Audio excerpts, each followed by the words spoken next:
Assalamualaikum warahmatullahi wabarakatuh. Perkenalkan, nama saya Muhammad Fajran, NIM C1C019107.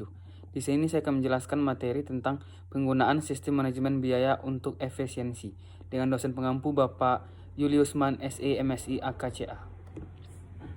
Yang pertama yaitu Activity Based Management. Activity Based Management atau ABM adalah suatu pendekatan di seluruh sistem dan terintegrasi yang memfokuskan perhatian manajemen pada berbagai aktivitas dengan tujuan meningkatkan nilai untuk pelanggan dan laba sebagai hasilnya. Adapun manfaat Activity Based Management menurut Supriyono yaitu adalah yang pertama, mengukur kinerja keuangan dan pengoperasian atau non-keuangan organisasi dan aktivitas-aktivitasnya. Yang kedua, menentukan biaya-biaya dan profitabilitas yang benar untuk setiap tipe produk dan jasa. Yang ketiga, mengidentifikasikan aktivitas-aktivitas dan mengendalikannya. Yang keempat, mengelompokkan aktivitas-aktivitas bernilai tambah dan tidak bernilai tambah.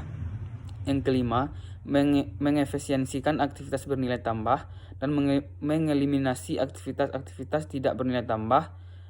Berikut menjamin bahwa pembuatan keputusan, perencanaan, dan mengendalikan didasarkan pada isu-isu bisnis yang keluar dan tidak semata berdasar informasi keuangan. Dan yang terakhir, menilai penciptaan rangkaian nilai tambah atau value added can untuk memenuhi kebutuhan dan kepuasan konsumen. Berikut cost of quality atau biaya kualitas.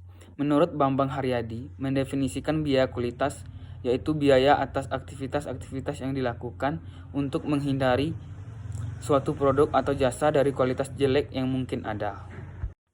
Biaya kualitas yang dikeluarkan perusahaan dapat dibagi menjadi 4 bagian besar, yaitu yang pertama, biaya pencegahan. Terjadi untuk mencegah kualitas yang buruk pada produk atau jasa yang dihasilkan. Contoh biaya rekayasa kualitas, produk pelatihan kualitas, perencanaan kualitas, pelaporan kualitas, dan lain sebagainya. Yang kedua, biaya pemeriksaan. Terjadi untuk menentukan apakah produk dan jasa telah sesuai dengan persyaratan atau kebutuhan pelanggan. Contoh biaya pemeriksaan dan pengujian, bahan baku, pemeriksaan kemasan, pengawasan kegiatan penilaian. Yang ketiga yaitu biaya kegagalan internal.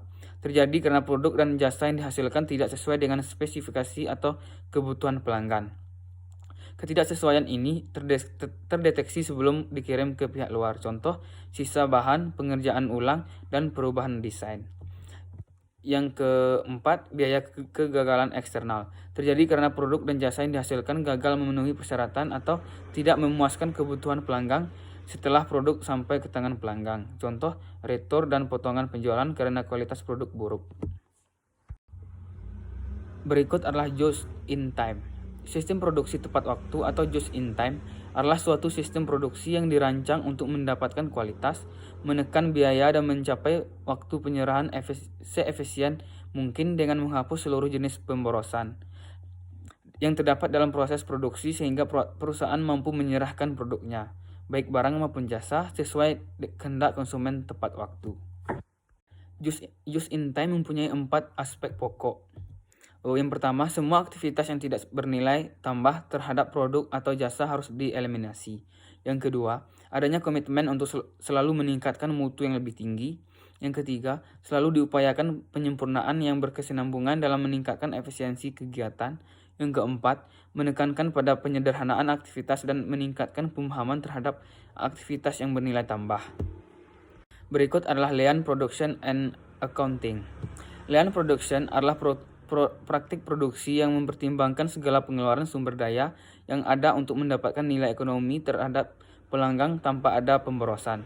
Dan pemborosan inilah yang menjadi target yang dikurangi. Lean selalu melihat nilai produk dari sudut pandang pelanggan, di mana nilai sebuah produk didefinisikan sebagai sesuatu yang mau dibayar oleh pelanggan. Berdasarkan model Lean Production inilah kemudian berkembang sebuah konsep baru yang disebut dengan Lean Accounting. Konsep Lean Production bertujuan untuk membuat perusahaan menjadi kurus dengan cara membuang segala aktivitas-aktivitas dan juga biaya yang tidak memiliki nilai tambah bagi perusahaan. Lean Accounting merupakan pendekatan yang dirancang untuk mendukung dan mendorong Lean Manufacturing. Maskell dan Bagley dalam mendukung lean manufacturing, lean accounting mempunyai misi antara lain. Yang pertama, menyediakan informasi yang akurat, tepat waktu, dan mudah dipahami. Yang kedua, eliminasi kegiatan tidak bernilai tambah.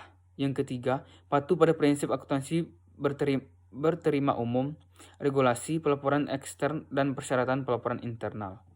Yang keempat, mendukung lean culture dengan mendorong investasi pada SDM, menyediakan informasi yang relevan dan actionable, berdayakan continuous improvement.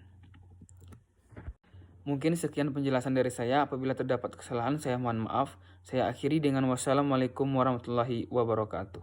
Terima kasih.